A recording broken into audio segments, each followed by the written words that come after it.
இயேசு உங்களை நேசிக்கிறார். பிரியமானவர்களே, இந்த நாளில் ஆண்டவர் நம்மளோடு பேசும்படிய வேதத்திலிருந்து ஒரு 3 வசனத்தை கூட வாசித்து ஆண்டவர் நமக்கு கற்றுக் கொடுக்கக்கூடிய காரியத்தை பார்ப்போம். அது மத்தேயுவின் புஸ்தகம் 22வது அதிகாரம் 35, 36, 37 வசனங்கள் இப்படியாக சொல்லுகிறது.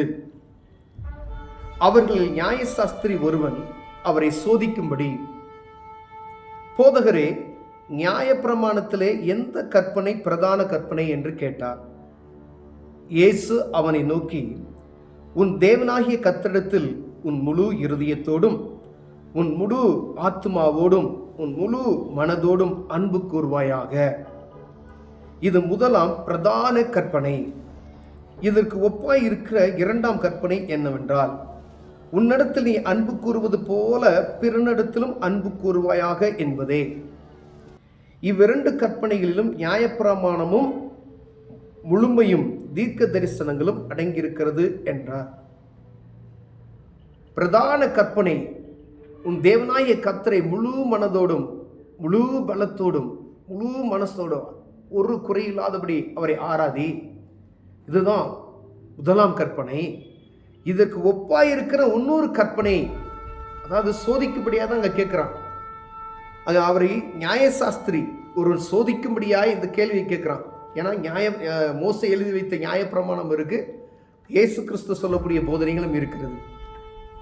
இப்போ ஆண்டவர் சொல்றார் அவனுக்கு பிரதியுத்தரமாக, இந்த முதலாம் கற்பனையும் இதற்கு ஒப்பாயிருக்கிற இரண்டாவது கற்பனை, மற்றவர்களை நேசிக்க அன்பு கூறுவது. உன்னிடத்தில் நீ அன்பு கூறு, உன்னுடைய சரீரத்தை எப்படி நீ அன்பு கூறுவ, உன் மேல எவ்வளவு நீ பிரியமாயிருக்கிற, அந்த அளவிற்கு மற்றவர்களையும் நீ நேசித்தையானால், மற்றவர்களையும் உலகத்தில் இருக்கிற சக ஜனங்களையும் அப்படி நேசித்தையானால், அது இரண்டு கற்பனைகளுக்கும் சமமாய் இருக்கிறது. அது மாத்திரம் அல்ல, இந்த ரெண்டு கற்பனையும் தீர்க்க தரிசனங்களும் நியாயப்பிரமாணம் எல்லாம் அடங்கி இருக்கிறது என்று சொல்லுகிறார்.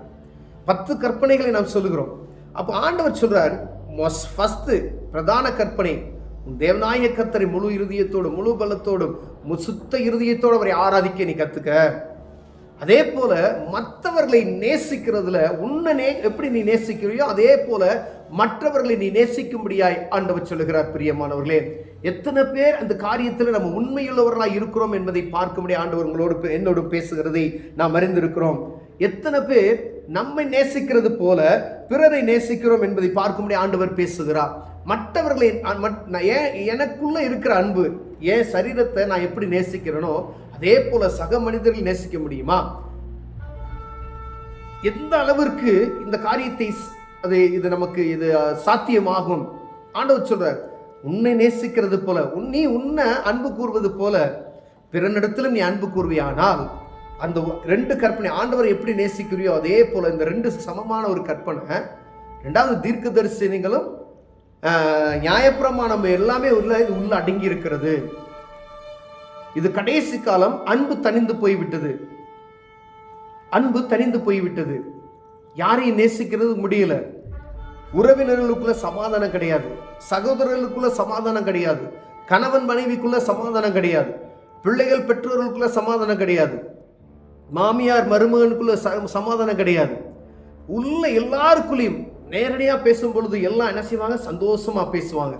அங்க கொஞ்ச தூரம் போனதுமே இவர்களுக்குள்ள குற்றங்களை என்ன செய்வாங்கன்னா பிறரிடம் பகிர்ந்து கொள்வார்கள். எல்லா இடத்துலையும் இது நடக்கிறது. ஒரு சாதாரணமான ஒரு குடும்பத்தில் இருந்து பெரிய வசதி வாய்ப்பாக இருந்தாலும் சரி, ரொம்ப ஏழ்மையான குடும்பமாக இருந்தாலும் சரி, அவர்கள் குடும்பத்திலும் இந்த காரியம் நடக்கிறது நாம் பார்க்க முடிகிறது. செல்வந்தர்களாக இருக்கக்கூடிய அவருடைய குடும்பத்திலும் இந்த காரியம் நடக்கிறது நாம் பார்க்க முடிகிறது. ஏன்னா அவர்கள் இல்லாதவர்களை பற்றி நாம் பேசும் பொழுது அங்கே என்ன செஞ்சிடும், அவர்களுக்குள்ள நம்ம அன்பு செலுத்துறது கிடையாது. ஒருவேளை அந்த நேரத்தில் நேரடியாக இது தப்பு, அந்த இடத்துல வாக்குவாதம் பண்ணி அதை சமாதானமான முறையில் அதை அந்த இடத்துலயே நம்ம சொல்லிட்டு வந்துட்டோம்னா என்ன செய்யலாம், அது அன்பு கூறுவதற்கு. எத்தனை பேர் கூட பிறந்த சகோதரனை நேசிக்கிறோம் அப்படின்னு சொல்லி பார்க்க முடிய அழைக்கப்படுகிறோம். பிரியமான ஒரு சகோதரனுக்கு நம்ம எத்தனை பேர் நம்ம அவனுக்கு விட்டு கொடுக்கக்கூடிய தன்மையில் இருக்கிறோம். ஒருவேளை சக மனிதர்கள் நாம் நேசிக்க முடியவில்லை, ஆனால் ஆண்டவர் உங்களுக்கு கொடுக்கப்பட்ட கூட பிறந்த சகோதரனையோ சகோதரியை நேசிப்பதற்கு எவ்வளவு பேர் ஆயத்தமுள்ளவர்களாக இருக்கிறோம். சகோதரனுக்கு விரோதமாய் சகோதரன் எழும்புகிறதையும் கடைசி காலத்தில் இதெல்லாம் நடக்கும் என்று வேதம் சொல்லுகிறது.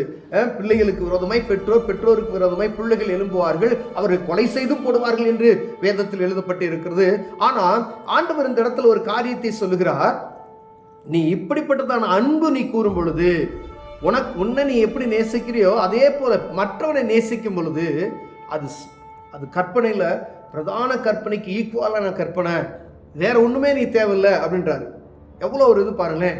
10 கற்பனைகளை கடைபிடிக்கணும். ஆமாம், கடைபிடிக்கணும். ஆண்டவர் இங்கே சொல்கிறாரு, இந்த 2 கற்பனை நீ கடைபிடித்து பாரு அப்படின்னு சொல்கிறார். முதல்ல நீ ஆண்டவரை மாத்திரம் நீ ஆராதி முழு இருதயத்தோடும். நம்ம ஆராதிக்கும் பொழுது அநேக நேரங்களில் நம்ம இருதயம் நம்மிடம் இருக்காது. பார்த்துருக்கீங்களா? பலவிதமான காட்சிகள் நம்ம இருதயத்தில் சிந்தனைகள் ஓடிக்கொண்டே இருக்கும். ஆண்டவர் சொல்கிறார், இயேசு அவனை நோக்கி, உன் தேவனாகிய கர்த்தரிடத்தில் உன் முழு இருதயத்தோடும். நீ தேவ சமூகத்துக்கு வந்துட்ட அப்படின்னு சொன்னா உன் இருதயம் முழுவதும் ஆண்டவரை நோக்கி இருக்கிறதா முழு இருதயத்தோடும், உன் முழு ஆத்துமாவோடும். இந்த ஆத்துமா ஆண்டவரையே நோக்கி இருக்கிறதா, இல்லை இந்த ஆத்துமா அலைபாய்கிறதா என்று பார்க்கும்படியே அழைக்கப்படுகிறோம். பிரியமானவர்களே, உன் முழு மனதோடும் அன்பு கூர்வாயாக. முழு மனதோடும், முழு ஆத்மாவோடும், முழு இருதயத்தோடும். ஆத்மா, இருதயம், மனம். பாருங்களேன் எப்படி ஆண்டவர் பாருங்க. ஆண்டவரை ஆராதிக்கும் பொழுது என் மனசு முழுவதும் ஆண்டவரை நோக்கி இருக்கணும். என்னுடைய மனதோடு, முழு மனதோடு நான் அவர்கிட்ட ஆராதிக்கணும். என் ஆத்மா அவரை ஆராதிக்கணும். நான் சரீரம் இருக்கே, அந்த சரீரம் அவரையே பார்த்து என் இருதயம் அவரையே நோக்கி இருக்கணும். அப்ப இந்த 3 காரியத்துக்கு ஒரு இது இருக்கு. 3 விதமான காரியங்கள் அங்கங்கமா இழுத்து கொள்ளுகிறக்கூடிய காரியத்தை ஆண்டவர் இங்கே வெளிப்படுத்துகிறதை பார்க்க முடியும். உன் ஆத்மா கர்த்தரிடத்தில் உன் முழு இருதயத்தோடும். அப்ப இருதயம் என்ன செய்யணும்? சுத்தமா இருக்கணும். நீ ஆண்டவரை ஆராதிக்கும் பொழுது உன் இருதயம் ஆண்டவரை நோக்கி இருக்கணும். அவரை ஆராதிக்கும் பொழுது உன் இருதயத்துல சின்ன இடைஞ்சல் கூட வரக்கூடாது. உன் முழு ஆத்துமாவோடும். இந்த ஆத்துமா இருக்கு பார்த்தீங்களா, ஆண்டவர் கொடுத்த அந்த ஆத்துமா அவரையே நோக்கி இருக்குமா. மான்கள் நீரோடை வாஞ்சித்து கதவுல என் தேவனை என் ஆத்துமா உண்மையே வாஞ்சித்து. அந்த ஆத்துமா என்ன செய்யுமா? அப்படியே தாகத்தோடு இருக்கணும் அப்படின்னு சொல்றாரு. உன் முழு மனதோடும். அப்ப மனசு என்ன செய்யணும்? ஆண்டவரை நோக்கி இருக்கணும் அப்படின்னு சொல்றாரு. அந்த 3 காரியமும் இணையும் பொழுது ஆண்டவர் சொல்லுகிறார், நீ என்னை ஆராதிக்கிறதுல அது ஒரு பியூரிட்டி இருக்கும் அப்படின்னு சொல்றாரு. அப்ப நம்ம ஆராதிக்கிற ஆராதனை இவ்வளவு நாள் நம்ம ஆராதித்து கொண்டு இருக்கணும். அதுல என்ன செய்யணும்? போலியான ஒரு ஆராதனை. நம்ம ஆராதிக்கிறோம், வீட்டில் நீங்க ஆராதிக்கிறீங்க, ஜெபம் பண்றீங்க. ஆண்டவர் கிருபையின் நிமித்தமா, இரக்கத்தின் நிமித்தமா அந்த ஜெபத்தை என்ன செய்யறாரு? கேட்டு அற்புதங்களை செய்து விடுகிறார். ஆனா ஆண்டவர் இங்கே சொல்லப்படுகிற அந்த ஆண்டவரை சோதிக்கும்படியா ஒரு காரியத்தை அந்த மனிதன் கேட்கிறான், நியாயசாஸ்திரி. ஆனா ஆண்டவர் சொல்லுகிறார், நீ ஆண்டவரை எப்படி செய்யணும்? உன் இருதயத்தோடு, உன் முழு மனதோடு, உன் ஆத்துமா அப்படியே வாஞ்சித்து இருக்குமையனா அது முதலாம் பிரதான கற்பனை என்று சொல்லுகிறார். பிரியமானவர்களே, 10 கற்பனைகள் உள்ளடங்கிய காரியங்கள் இந்த 2 கற்பனைகள் என்ன செய்யறது? சமமாயுது. அப்ப ஆண்டவரை நாம் எப்படி ஆராதித்து கொண்டிருக்கிறோம்? ஆலயத்துக்கு போனோம்னா ஆராதிக்கிறோம், பாட்டு பாடுறோம், என் இருதயம் அவரை நோக்கி இருக்கிறதா? இல்லை என் வாய் மட்டும் ஆண்டவரை வாய் அசைந்து கொண்டிருக்கிறது, என் சிந்தனைகள் வேறெங்கோ இருக்கிறதா? அப்ப எவ்வளவுக்கு அப்படியே ஒருங்கிணைக்க வேண்டியதா இருக்குது பாருங்களேன். இப்போ எக்ஸாம் காலத்துக்கு போயிட்டு ஒரு சகோதரனோ ஒரு சகோதரி நீட் எக்ஸாம் எழுதுறாங்கன்னு வச்சுக்கோங்களேன். அங்கே போயிட்டு நீட் எக்ஸாம் எழுதும் பொழுது அவனுடைய சிந்தனையெல்லாம் வேற எங்கேயோ இருந்துச்சுன்னா, கை மட்டும் எழுதிக்கிட்டே இருக்கும், சிந்தனை வேற எங்கேயோ இருக்கும், இருதயம் வேற எங்கேயோ இருக்கும். அப்படின்னா அந்த காரியத்தில் முழுமை அடைய முடியுமா? அதை பாஸ் பண்ண முடியும். எத்தனை எக்ஸாம் எழுதினாலும் அதை வெல்ல முடியாது. ஆனால் 3 எல்லா இருதயங்களும் அவனுடைய சிந்தனை எல்லாம் அந்த ஒரே காரியமாக இருக்கணும், ஒரே காரியமாக இருக்கணும். அந்த 3 காரியங்களும் ஒரு மனமாய் இருக்கும் பொழுது ஆண்டவருடைய நாமம் மகிமைப்படுகிறது. அவர் பார்க்கிறார், இருதயத்தை பார்க்கிறார், மனதை பார்க்கிறார், ஆத்துமாவை பார்க்கிறார். அப்ப மனசு ஆண்டவரை நோக்கி இருக்கணும், இருதயம் ஆண்டவரை நோக்கி இருக்கணும், ஆத்துமாவும் ஆண்டவரை நோக்கி இருக்கணும். எத்தனை பேர் ஆண்டவரை அறிந்து கொண்ட பிள்ளைகள் இப்படி ஆராதிக்கிறோம்? நமக்கே ஒரு கேள்விக்குறியா இருக்கு பார்த்தீங்களா? அப்ப ஆண்டவரை ஆராதிக்கும் பொழுது எவ்வளவு கவனமாய் ஆராதிக்க வேண்டும் என்று ஆண்டவர் சொல்லிட்டார். அதே போல நீ உன்னில் அன்பு கூறுவது போல பிறனிடத்தில் நீ அன்பு கூறு அப்படின்னு சொல்ற. ஒரு மனிதன் நான் என்னை நேசிச்சாதான். என்னுடைய சரீரத்துக்கு பலவீனம் வந்துச்சுன்னா ஓடுறேன், ஆஸ்பத்திரிக்கு போகிறேன், காலில் சின்ன அடிபட்டுருச்சுன்னா என்ன செய்கிறேன், உடனே அதுக்கு காயம் கட்டி எதிர்பார்க்குறேன். கொஞ்சம் ஏதோ ஒரு காரியம் எனக்கு தேவைப்பட்டா என்ன அதுக்கான நான் மெனக்கெடுக்கிற காரியங்கள். என்னை நான் நேசிக்கிறேன். அதே போல நான் என்னை நேசிக்கிறது போல பிறனை நேசிக்கணும்னு சொல்றாரு. சாத்தியமில்லாத காரியம். ஆனா ஆண்டவர் சொல்றாரு, இதை நீ செஞ்சுட்ட அப்படின்னா 2 கற்பனைகளும் இணையான கற்பனை. ஆண்டவரையும் ஆராதிக்கிற, இந்த கிரியை செய்யற, அப்ப நீ என்ன செய்யற, நியாயப்பிரமாணத்தையும் தீர்க்க தரிசனங்கள் எல்லாம் உள்ளடங்கி போய் விடுகிறது என்று சொல்லுகிறார். இந்த 2 கற்பனையை நம்மளால கடைபிடிக்கிறவர்களா இருக்கிறோமா? 10 கற்பனையில கணக்கு வைக்கும் போது ஒரு கற்பனையை விட்டுறோம். ஆனா இந்த 2 கற்பனை வச்சுட்டா எல்லாமே உள்ளடங்கி விட்டது அப்படின்னு சொல்றார் ஆண்டவர். அப்ப பிறரை நேசிப்பதில் சல்லுன்னு விழுகிறோமா? யாராவது கேட்டா வலி கேட்டாங்கன்னு சொல்ல பார்த்தீங்களா? ஒரு ஊருக்கு போனோம்னா வலி கேட்டோம்னா அதான் அப்படி போங்க அப்படின்னு சொல்லுவாங்க. வலி சொல்லுவதில் என்ன இது குறைஞ்சி போயிடுவோமா? ஒருத்தர் வெளியூர்லேருந்து உங்கள் ஊருக்கு வராரு, ஆனால் இந்த இதுக்கு வலி எப்படின்னு சொன்னால் இந்த அப்படியே போகணும் அப்படின்னு நிறுத்தி ஒரு சரியான வழியை சொல்லிடலாமே. அவர்கள் 4 தடவை அங்கேயும் இங்கேயும் அலைய விடாதபடிக்கு அவர்களுக்கு சரியான வழியை காட்டி கொடுத்தோம்னால் அவர்கள் உடனே போயிடுவாங்க. அப்போ வழி காட்டுவதில் கூட நமக்கு ஒரு அன்பு கிடையாது. அப்போ கீழே விழுந்திருந்து ஒருத்தனை தூக்கி விடுவதற்கு, ஒரு கீழே விழுந்துட்டான் ஒரு மனுஷன், அவனை தூக்குவதில் எத்தனை நாம் பிரியமாக இருக்கணும். நம்ம விழுந்தா யாராவது வந்து தூக்கலைன்னா, ஒரு பையன் வந்து என்னை தூக்கலை, கீழே விழுந்து கிடக்குற, எல்லாம் வேடிக்கை பார்க்குறாங்க, வீடியோ கேமரா எடுத்துக்கிட்டு இருக்காங்க, வீடியோ எடுத்து வேணா போடுறாங்க அப்படின்னு நம்ம சொல்றோம். ஆனா நான் அதை கடைபிடிக்கிறவனாய் இருக்கிறேனா? ஆண்டவரை அறிந்து கொண்ட நான் அதை கடைபிடிக்கிறவனாய் இருக்கிறேனா? இல்ல வீடியோ எடுக்கிறவனாய் இருக்கிறேனா? அதை பகிர்ந்து கொள்கிறவனாய் இருக்கிறேனா? இல்ல உதவுகிறவனாய் இருக்கிறேனா? எவ்வளவு காரியம் இருக்கு பாருங்களேன்.